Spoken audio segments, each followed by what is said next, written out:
Así que si quiere, iniciamos ahí con la primera diapositiva. El día de hoy vamos a escuchar y presenciar la presentación del doctor Rosales, quien tiene a bien pues presentarnos su caso, pero será el único que va a compartir esta actividad el día de hoy con nosotros porque su otra compañera asignada está de turno, entonces vamos a trabajar con ella de una forma diferente. Tengo que recordarles que prácticamente hoy es el último miércoles antes de que yo entre en periodo vacacional. Así que en los meses siguientes, noviembre y diciembre, vamos a suspender temporalmente la actividad de presentación de casos clínicos y las vamos a reanudar en enero. Por eso es que pues tenemos que procurar cumplir con las fechas asignadas para las presentaciones y no tener más retrasos. El día de mañana vamos a discutir el tema de asma bronquial. El día viernes vamos a ver el tema de EPOC, que estaba programado para el lunes 31, pero como ustedes podrán ya haberse percatado, el gobierno dio puente para ese día, lunes 31. Así que esa clase la trasladamos para este próximo viernes y con eso estaríamos casi ya cumpliendo con las actividades para prepararnos hacia el primer parcial, el cual está programado para el 3 de noviembre. De todos modos, esto se lo voy a recordar mañana y el día viernes, pero pues vamos a darle la bienvenida al doctor Brian Josué Rosales, quien va a presentar el día de hoy. Y la dinámica de presentación va a ser la que hemos venido trabajando a través de la rotación. Así que adelante, doctor Rosales, por favor. Sí, buenas tardes, doctor y compañeros. El caso clínico del día de hoy que voy a presentar es sobre la alteración de la conciencia. Pues eh, como primeros datos generales, tenemos que es una paciente femenina de 72 años, que está casada, religión evangélica, es alfabeta, escolaridad hasta segundo primaria, origen San Juan Zacatepeques, Guatemala, residencia en zona 6, Guatemala, raza blanca, etnia ladina, niega número de teléfono, profesión no tiene y ocupación ama de casa. Como motivo de consulta tenemos alteración del estado de conciencia de 5 días de evolución. La historia de la enfermedad actual es que el esposo de la paciente refiere que hace 6 meses inició con pérdida de peso de aproximadamente 20 libras. Además refiere inicio de astenia, adinamia, palidez generalizada y no consulta debido a que no le da importancia. Además refiere que hace 2 meses inició con edema de miembro inferior ascendente hasta la pared abdominal, que no medica. Hace 5 días inició con letargia, alteración del estado de la conciencia y no responde a estímulos dolorosos. Se realiza una glucometría, la cual se encuentra en 40 miligramos de cilitro, por lo cual decide consultar a la urgencia de mujeres del Hospital Roosevelt, donde se le da tratamiento para la hipoglicemia y tratamiento antihipertensivo. Al no mostrar mejoría en estado de conciencia, se decide ingresarla, donde se le realizan exámenes diagnósticos. Al momento del examen físico, el paciente presenta leve alteración del estado de la conciencia y al no estar orientada en espacio y tiempo y no mostrar mejoría, continúa bajo observación en servicio. Los antecedentes patológicos que presenta la paciente es en familiares nos refiere, médicos, hipertensión arterial diagnosticada en clínica particular hace 15 años, tratado con 50 miligramos de losartán. Diabetes mellitus tipo 2 hace 30 años, diagnosticado en clínica particular, tratado con insulina NPH, 10 unidades AM.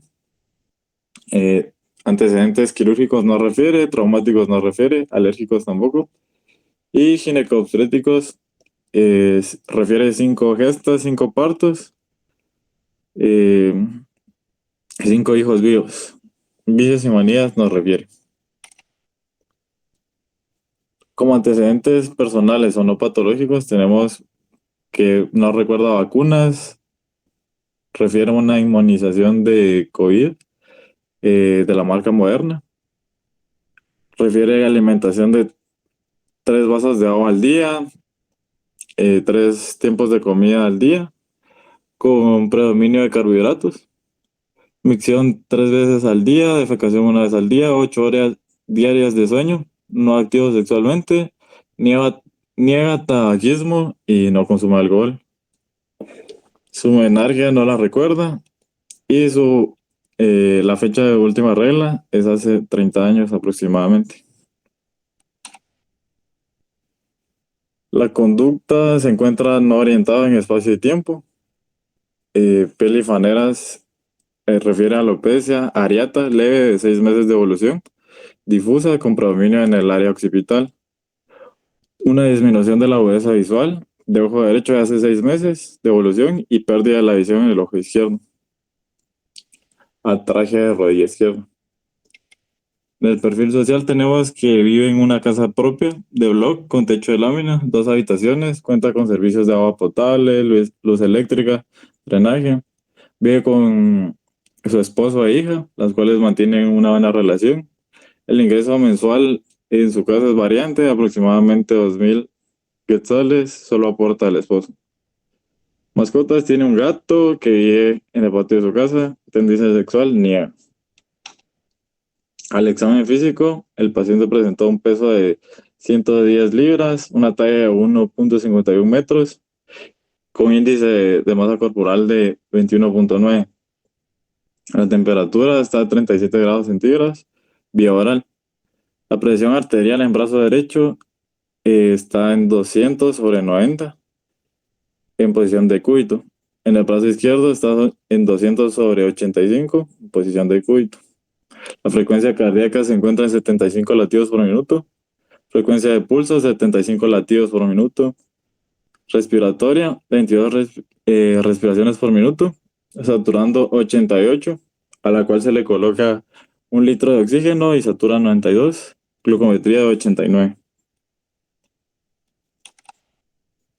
En la inspección general se encuentra que es un paciente con facies dolorosa, regular condición general, posee buena higiene personal y presenta halitosis.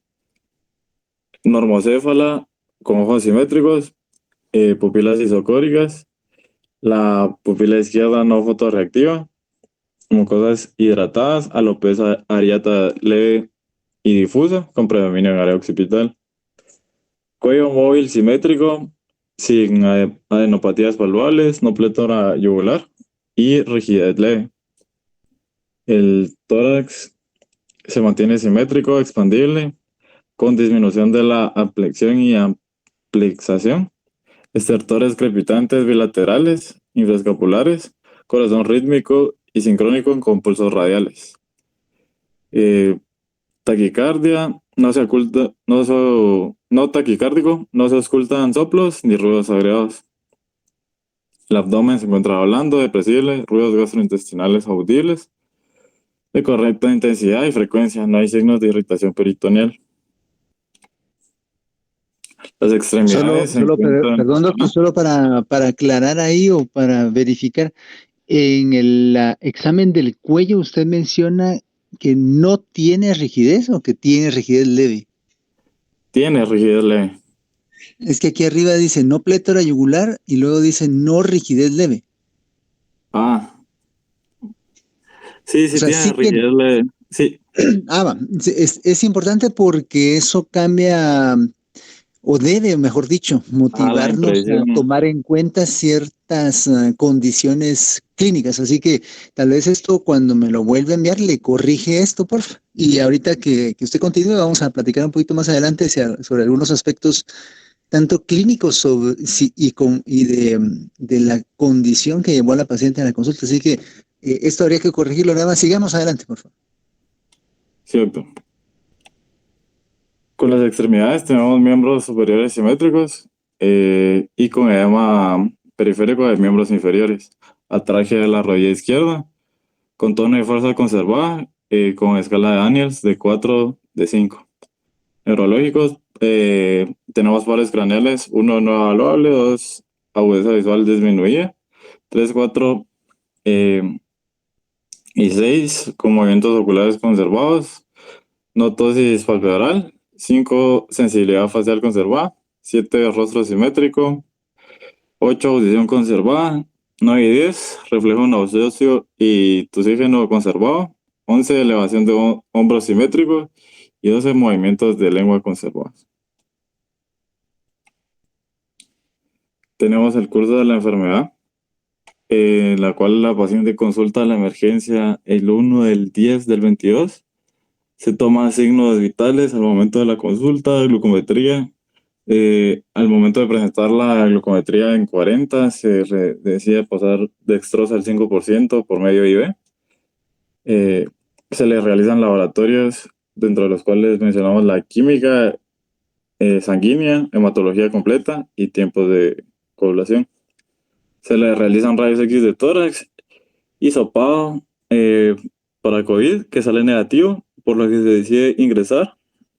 Continúa con tratamiento hipertensivo, observación en el servicio por fiebre, dolor y cambios de conducta.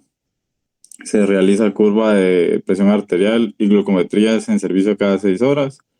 Evaluación de cambio de esquema de insulina y evaluación de tratamiento antihipertensivo. Ultrasonido renal, tratamiento de reemplazo renal según criterios para hemodiálisis y TAC cerebral. Ahora bien, comenzamos con el listado de problemas que presenta la paciente.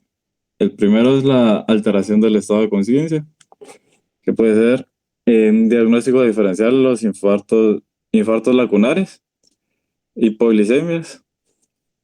Segundo problema es hipertensión arterial por antecedente. Tercer problema, enfermedad renal crónica Cadio 5 debutante. El diagnóstico diferencial, nefropatía diabética o por la hipertensión arterial subyacente. Anemia normo. Aquí solo doctor, antes, en el listado de problemas, donde dice enfermedad renal crónica, que digo 5, quitémosle el término debutante. Yo sé que lo usan con frecuencia en el hospital. De hecho, durante mucho tiempo peleé bastante por procurar que se evitara ese término. Entonces, porque entiendo que lo que quieren dar a entender es que no lo tenía diagnosticado y que ahorita pues están percatando de que el paciente presenta este problema, pero tal vez la palabra más correcta para poner ahí, digamos, en este caso sería de reciente diagnóstico, no debutante, sino de reciente diagnóstico. Entonces, si quiere lo deja así como está, acá digo 5, o le pone de reciente diagnóstico, pero para comprender mejor qué es lo que ha sucedido con la paciente. Luego los demás diagnósticos diferenciales están bastante bien y pues sigamos, doctor, adelante. Cuando me envíe la corrección, ahí me lo manda corregido, por favor, adelante. Cierto. Ahora bien, como nos vamos a centrar en los infartos lacunares, podemos mencionar que los infartos se van a producir por la oclusión de arterias penetrantes y sus ramas de alrededor 500 micrómetros, que en general se ramifican desde vasos de mayor tamaño, como pueden ser la arteria cerebral media, las arterias cerebrales anteriores, las arterias cerebrales posteriores, las comunicantes posteriores o la arteria basilar. Su pequeño tamaño los va a predisponer a sufrir microateromatosis y lipohialinosis. Inicialmente se pensaba de que la lipohialinosis era un factor fundamental para el desarrollo de los infartos lacunares, pero hoy en día se cree que la microateromatosis es el mecanismo más frecuente de la oclusión de la estenosis de estos vasos pequeños. También podemos mencionar que se encontró que hasta un 25% de los infartos lacunares pueden ser de origen cardioembólico. Ahora bien podemos mencionar los factores de riesgo, que la mayoría van a ser problemas de hipertensión, que es la causa más común. La fragilidad de las arterias de los infartos lacunares conllevan un riesgo muy alto para que las personas con la tensión muy alta los presenten. La diabetes también es un factor de riesgo, afecciones cardíacas. Además existen otros factores de riesgo que predisponen a las personas a sufrir los infartos lacunares, que son como vida sedentaria, alimentación no saludable, niveles de colesterol elevados, tabaquismo, consumo de bebidas alcohólicas, consumo de drogas, apnea del sueño y embarazo. Ahora bien, los datos subjetivos que tenemos sobre el paciente es que es una paciente de 72 años de edad con historial de alteración del estado de conciencia asociada a cefalea intensa que no alivia, a la automedicación que aumenta hace 5 días junto con una descompensación de la presión arterial y disminución de las horas de sueño. Los datos objetivos es que presentaba al momento de la evaluación física una presión arterial de 210/90, frecuencia cardíaca de 75 y al momento de la evaluación presenta torpeza en extremidades o falta de movimiento coordinado en estas y disatria. También como factores de riesgo que podemos mencionar es la edad, que se aumenta la probabilidad de tener infartos lacunares a una edad de 55 a 75 años. Ahora bien, el análisis sobre los infartos lacunares es que al momento de la consulta a la emergencia se evaluó al paciente y se pensó en una alteración de la conciencia por las hipoglicemias a repetición que oscilaban entre 40 y 65 miligramos decilitros, y al mismo tiempo se realizaban exámenes de laboratorio que presentaban un trastorno electrolítico asociado a la enfermedad renal crónica de KD 5, por lo que se le da tratamiento con dextrosa para compensar las glicemias y tratamiento renal de reemplazo renal para el trastorno hidroelectrolítico.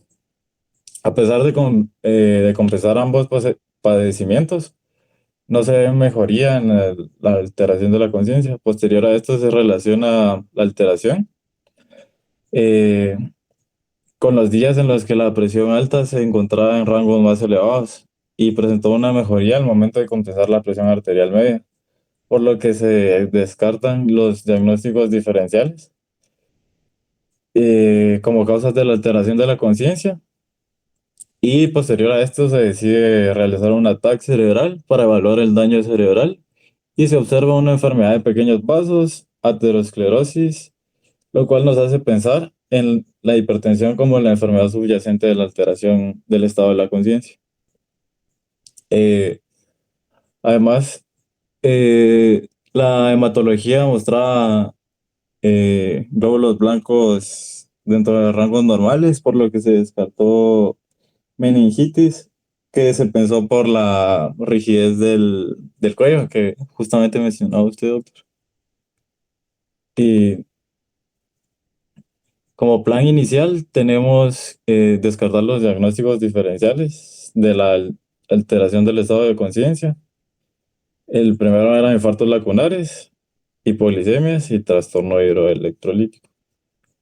Los datos que nos interesaba como darle prioridad en, en saberlo son glucometrías cada 12 horas, hemoglobina glicosilada que eh, resultó siendo finalmente dentro de los rangos normales, o ¿Cuánto sea, tenía menor de al glucosilada? 6 puntos. ¿Ah? ¿Cuánto tenía de glucosilada? Tenía 4,5 de glicosilada y ella refería que había sido tratada para la diabetes desde hace 30 años, por lo que al momento de la evaluación del esquema de insulina, pues se omitió obviamente porque no era necesario y por eso es que estaba haciendo los estados hipoglicémicos. Se le realiza pruebas de renina y aldosterona pensando en un aldosteronismo primario por el trastorno hidroelectrolítico. Se le realizan curvas de presión arterial, TAC cerebral y con plan de una resonancia magnética para describir mejor los infartos lacunares. Al plan terapéutico tenemos en actividad, ejercicio leve, dieta hiposódica, que esta puede bajar eh, Puede bajar los niveles de presión arterial de incluso hasta 8 milímetros de mercurio. Tenemos una reducción de peso también, que puede bajar de 8 a 14 milímetros de mercurio. Tenemos consumo suficiente de agua, medicamentos. Como el paciente presentaba una presión de aproximadamente 200 sobre 90, se pensó en una terapia cuádruple porque no respondía a las dosis máximas, por lo que se dejó furosemida 40 miligramos IV cada 12, atenolol 100 miligramos PO cada 12, Balaxam D, que es valsartán más amlodipino, 2 tabletas cada 24 horas. La presentación del Balaxam D es 150 miligramos. Controles específicos, podríamos mencionar signos vitales de servicio, monitorización de la saturación y glucómetros cada 12 horas. Otras terapias, oxígeno 1 litro por minuto y terapia de reemplazo renal cada 72 horas. Finalmente, como plan educacional, se informó a los familiares sobre el estado actual de la paciente y sus diagnósticos, la importancia de continuar bajo el tratamiento que se le administra y la vigilancia que debe tener. Además, se resalta la referencia a ONAERC, centro de atención en el cual se le dará seguimiento a su caso renal. Se informa sobre la enfermedad que presenta y se explica por qué es necesario la omisión del esquema de insulina y la cuádruple terapia, perdón, acá dice triple, cuádruple terapia de fármacos antihipertensivos. Se explica bajo qué signos o síntomas deben consultar al hospital o consultar con un médico particular. Y se describen los resultados de estudios de imagen y se propone plan alimenticio bajo en sodio y carbohidratos simples. Y se enlistan causas y factores de riesgos que pueden exacerbar sus enfermedades actuales. Y se sugiere presentar el caso para seguimiento de consulta externa. Y acá están las bibliografías y eso sería todo. Muy bien, doctor. Bueno, mire, a mí en lo particular, los casos de pacientes con falla renal crónica siempre me han llamado mucho la atención porque son muy complicados y complejos. O sea, uno tiene que comprender muchos aspectos fisiopatológicos y muchas interacciones que se pueden presentar entre diferentes aparatos y sistemas del organismo derivados de la alteración de la función de los riñones y cómo puede uno compensar o mejorar algunas cosas y otras aún con soporte dialítico no mejoran. Dentro de los temas de medicina interna es probablemente uno de los más extensos y más complejos de poder entender la trascendencia que puede llegar a implicar en el funcionamiento general del organismo. Por lo mismo, me voy a centrar en un par de asuntos ahí importantes que quiero que tengamos todos muy, muy claros. Para empezar el comentario o la discusión del caso, yo le quiero preguntar a usted, doctor Rosales, en su opinión, ¿no? Porque acordemos que aquí es su opinión. En su opinión, doctor Rosales, ¿cuál sería el principal factor de riesgo de esta paciente para tener hipoglucemia?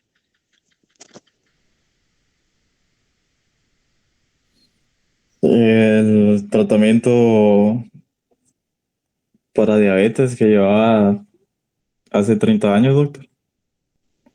Bueno, es válido, es válido. Sin embargo, hay que recordar que aunque las hipoglucemias medicamentosas son muchísimo más frecuentes en pacientes con diabetes, definitivamente, también se pueden presentar en pacientes que no necesariamente son diabéticos, pero que toman medicamentos que potencialmente pueden inducir hipoglucemia en ciertos contextos. Les voy a poner un ejemplo. Un ejemplo podría ser pacientes con síndrome de resistencia a la insulina y ovario poliquístico, jóvenes que no son diabéticas aún, pero como parte de su tratamiento para el ovario poliquístico, el ginecólogo les indica tomar metformina, por ejemplo. Uno sabe, uno lee en los libros, uno lee en la farmacología, uno aprende que la metformina, por su mecanismo de acción, no debería inducir hipoglucemia. Pero cuando uno pasa a la parte práctica y le indica metformina a algunas pacientes en cierto contexto, pueden manifestar síntomas o signos de hipoglucemia e incluso algunas, si tienen glucómetro, lo pueden llegar a confirmar.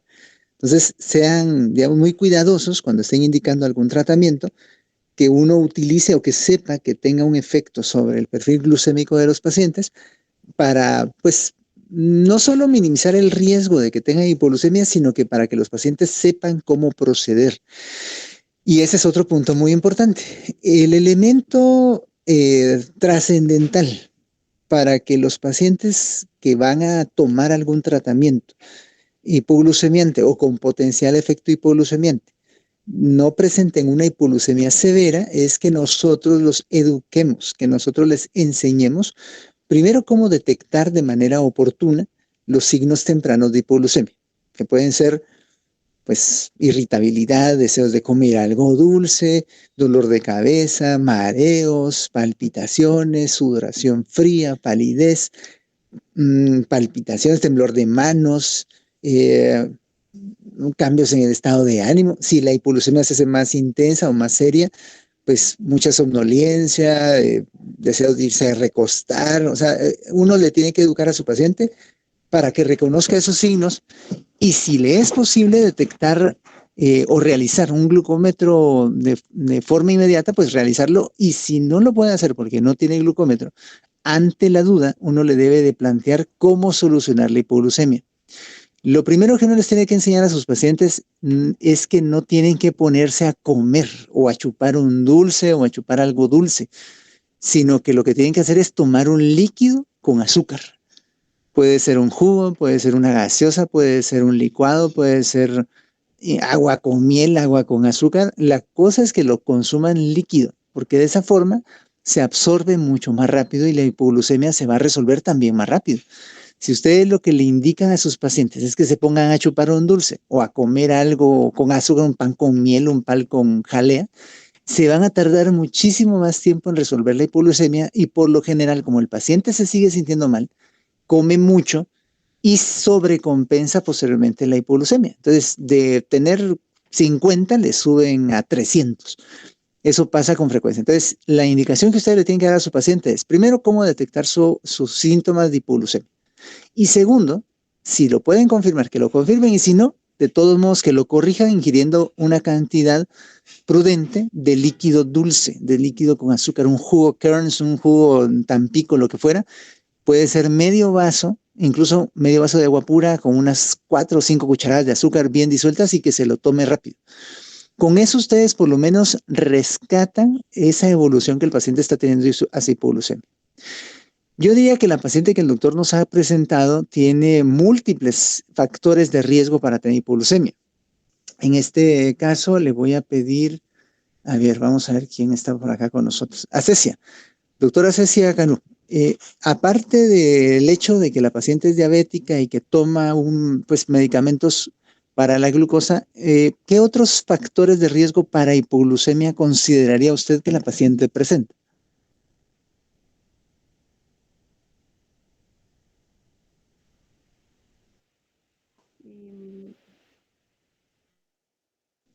¿Está Cecia por ahí, no?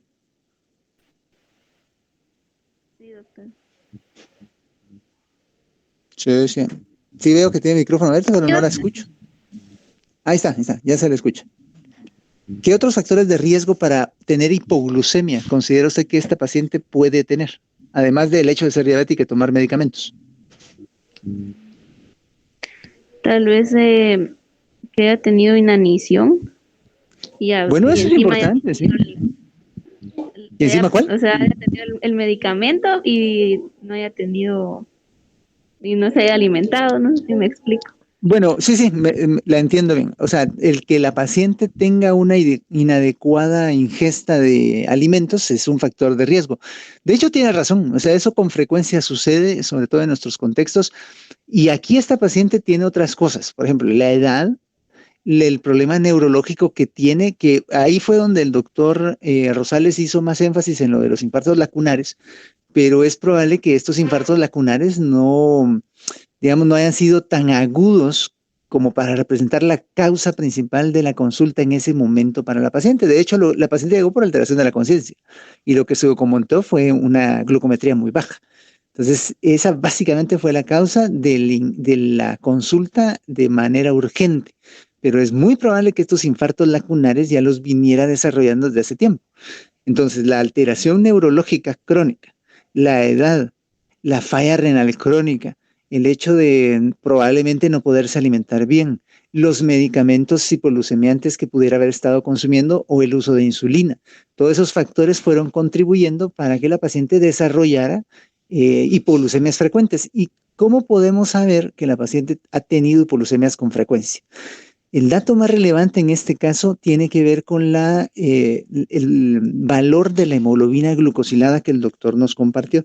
Recuerden que nos dijo el doctor Rosales que tenía 4.5% de hemoglobina glucosilada.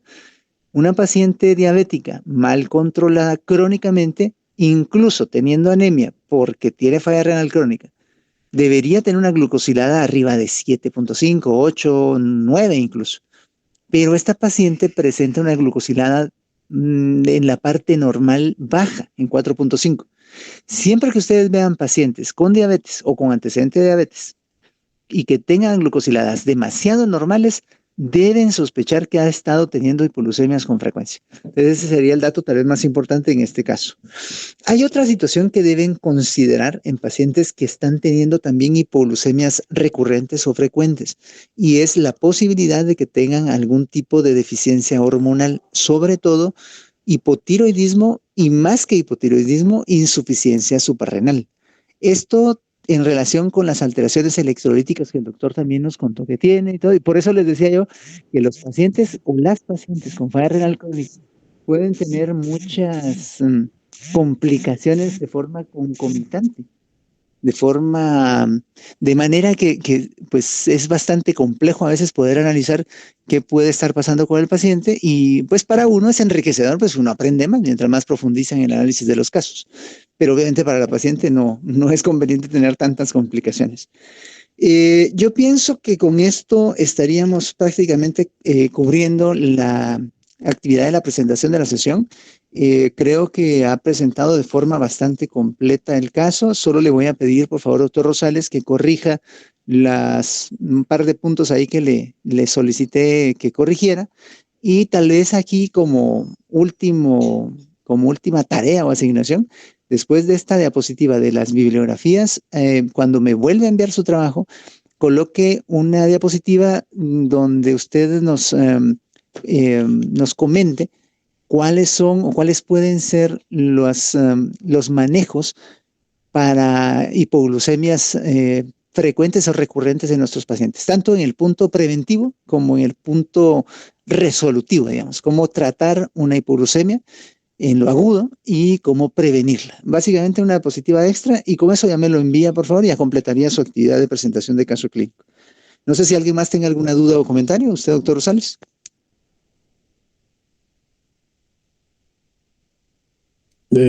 Solo tal vez con respecto a las hipoglicemias a repetición, no sé si la pérdida de peso también nos ayuda a identificar que tuvo hipoglicemias a repetición, ¿no? De hecho, la pérdida de peso podría tener que ver con lo que la doctora Cecia comentaba, de que la paciente no se estuviera alimentando de forma adecuada, probablemente por la afección neurológica que había venido desarrollando. Entonces, tal vez ya no estaba comiendo muy bien, ya no, neurológicamente no estaba interactuando de forma correcta, de repente se equivocaba mucho o se ha estado equivocando mucho con su tratamiento. O sea, ya no, de repente puede ser que ni siquiera recuerde que ya se tomó, por ejemplo, la medicamento de la glucosa, o que ya se inyectó y que se vuelve a inyectar. O sea, podrían haber muchos factores involucrados en la explicación de por qué tuvo la hipoglucemia, pero el hecho de que bajara de peso también implica que ella está teniendo problemas para contar con un mecanismo de defensa ante la hipoglucemia. Si yo bajo de peso, mi reserva hepática de glucosa o de glucógeno en este caso también va a estar reducida o puede estar reducida y eso dificultarme el poder responder de forma correcta cuando eventualmente tenga hipoglucemia. Entonces también es un factor de predisposición y de riesgo y que puede tener relación con esta situación.